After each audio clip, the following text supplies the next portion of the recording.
Hello everybody and welcome back to another episode of That Show That Will Not Be Named. I'm your host, 2Game Prince, or Brian, whatever you prefer, and today I wanted to talk about a subject that's near and dear to me. Something I love, yet something I'm really sick of seeing, and that is the use of H.P. Lovecraft in popular culture. It's really annoying when a game comes out or something comes out, some kind of fantasy-based thing, and then all of a sudden, people act so surprised when they add in something Lovecraftian related. And I feel like, a few years ago, maybe that would have been cool, or it was cool a few years ago. But I feel like it's run the course, and its popularity has kind of died down, and now everyone's still trying to do it. But every time they're still trying to do it, they're like, look, I did this thing that's Lovecraftian. He's from it was made in the 1930s, and nobody was doing it for a while, and there was a resurgence, and calm down. Take a breath.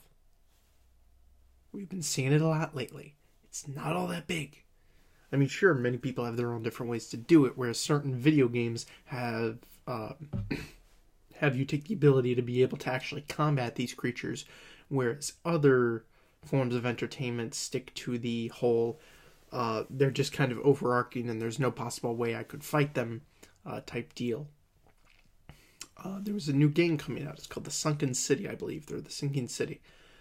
That looked pretty good. Unfortunately, it does one of those things that people do wrong with Lovecraftian games, or Lovecraftian shit getting put into games, and that is making it so that you can combat the Lovecraftian horrors, and you can combat their spawn and shit like that.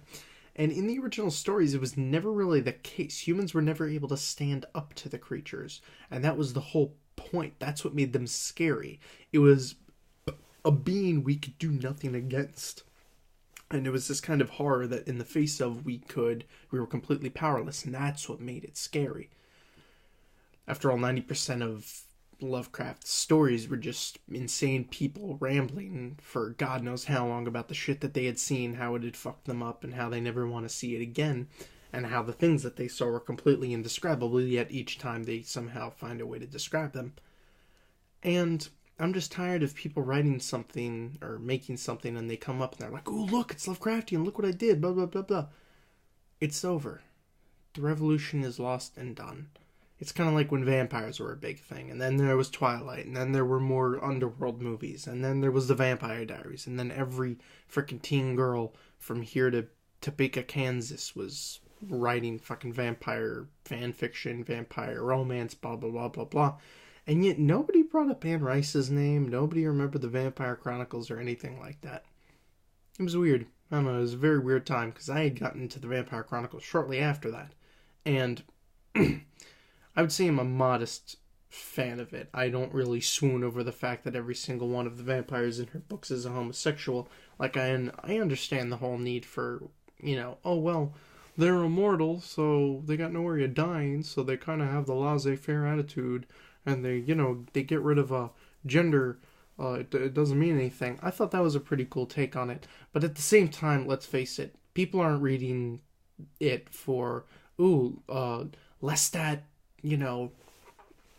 Lestat's been alive for so long, there's really no point in holding on to gender constructs, blah, blah, blah, blah, blah. Girls aren't reading it for that. Girls are reading it to see him and Louis make out, or him and other vampires make out, then try to kill each other, then make out again. It's the only reason they're reading it. They're not reading it for that deep psychological thought, or that deep philosophical, all those deep shit that she's writing now. I mean, now she's writing shit. She brought aliens into the fold and creatures from another plane of existence, and now all of her readers are turning on her like, you people bullshitting me? That's a great idea. I love the idea. Like, she's taking that extra step. She's bringing vampires into the fold and being, she's bringing aliens into the fold and being like, yeah, the vampires were created, the human race, for God's sakes, was created by something that came off planet. I'm like, bravo, Mrs. Rice. This is amazing. This is very good stuff. And her whole fan base is just like, I want more vampires making out. I want more gay vampires and gay werewolves, and they having sex in the forest, and it's really proving to me that the average masses that consume this shit are just completely brain dead. I'm really hoping Anne Rice doesn't stop writing over this. This is like, she needs to continue. I think she's doing a really good job. Her newest book was excellent. Her last book was excellent. And that is really strong coffee. I hope this is decaf. My brother made this pot, and I don't drink coffee with anything in it. Totally black. I might need to heat it up one more time. But you see what I mean? And people are doing the exact same thing with Lovecraft. People are adding Lovecraft to something and acting as if they're the first people to ever do it. You put it in an RPG game. Okay, you put it in a movie. That almost never happens, but people put it in. That's the thing. That's the thing I'd like to see. Here's. I'm gonna add a little layer on top of this little bitching and whining session. I'm seeing a whole lot of Lovecraft used in video games, and I'm seeing a whole lot of Lovecraft used in literature. Now I want to see a whole lot of Lovecraft used in movies and television, and I want to see less of it in literature and video games. Let's see where that takes us. Let's see where those boundaries are pushed. Let's see what we can do with that. That would be amazing if one year we could just have a blockbuster, like a real good horror movie blockbuster that's all Lovecraftian. Enough of this ghost shit, enough of this Slender Man, Sinister, Insidious, and I like the Insidious films, mind you, but enough of the ghost shit, enough of this nun bull crap, enough of this connected series, shared universe bullshit. Let's just give us a good ass Lovecraft movie, an adaptation. Do an adaptation of a story you haven't adapted yet. Something Lovecraftian that's, like I'm talking a major Hollywood blockbuster. I'm saying put in the money and effort.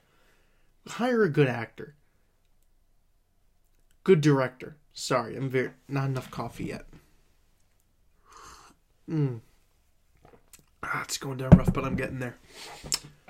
Yeah, hire a good director. Get on top of this shit. Give them the money and the funds. Get Guillermo del Toro of all people. But then again, Guillermo del Toro, I have a feeling he's going to do that thing where he just kind of takes very scary things and then somehow puts an air of childlike innocence to them, which I'm really hoping he doesn't do. I don't know. This is just from personal. After watching Hell's Boy and Pan's Labyrinth, I kind of, for a second in my mind, believed that they took place in the same universe just because the special effects and the way things were designed were very similar. So, yeah, get Guillermo del Toro on top of that. I mean, after all, he did the movie with the lady fucked a fish guy. What is it called? I can't believe I can't remember the name of that. Yeah, something to that effect. Yeah, the movie with the lady got jiggy with a fish. Fishman. There you go. That's a perfect thing. That thing looks like a deep one. Well, at least in some rather interpretations of a deep one. But get Guillermo del Toro on top of that. I think he's got the chops if, like, the creature design and all that is left up to him. And maybe you give the story to somebody else. Somebody who understands Lovecraft's work a little more. I definitely think Hollywood could have an absolute best blockbuster. I'd like to see, surprisingly enough, I hate remakes, but what if there was a reimagining of Herbert West Reanimator? I had read this book a while back. I actually got it. Stay with me for a second here. I got this book a while back. It's really good. Where are you? Is that it? Oh shit.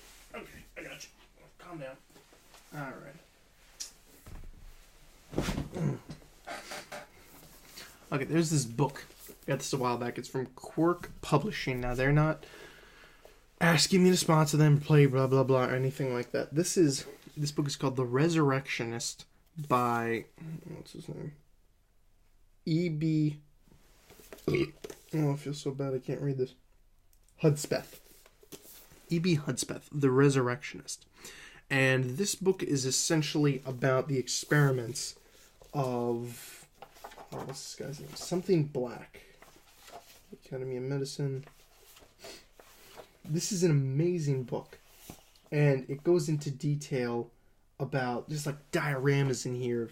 This guy is like a doctor or whatever, and he was making like people into like, mermaids and minotaurs and shit like that. And he just experimented on people, and it's like his life's work in here. And it is creepy as a motherfucker. I pretty much, his character in this book is like 50% talking about the doctor whose name I've not been able to find it. Dr. Spencer Black. That is it. Spencer Black was the guy in this. He's the doctor who's making all these things, making all these people. This is, I suppose, supposed to be an angel or something on the front. But most of this book is like dioramas like these of like the different parts of the body and him connecting them to make like these creatures and shit. And he makes a bunch of different shit. He basically gets all of his ideas from mythology.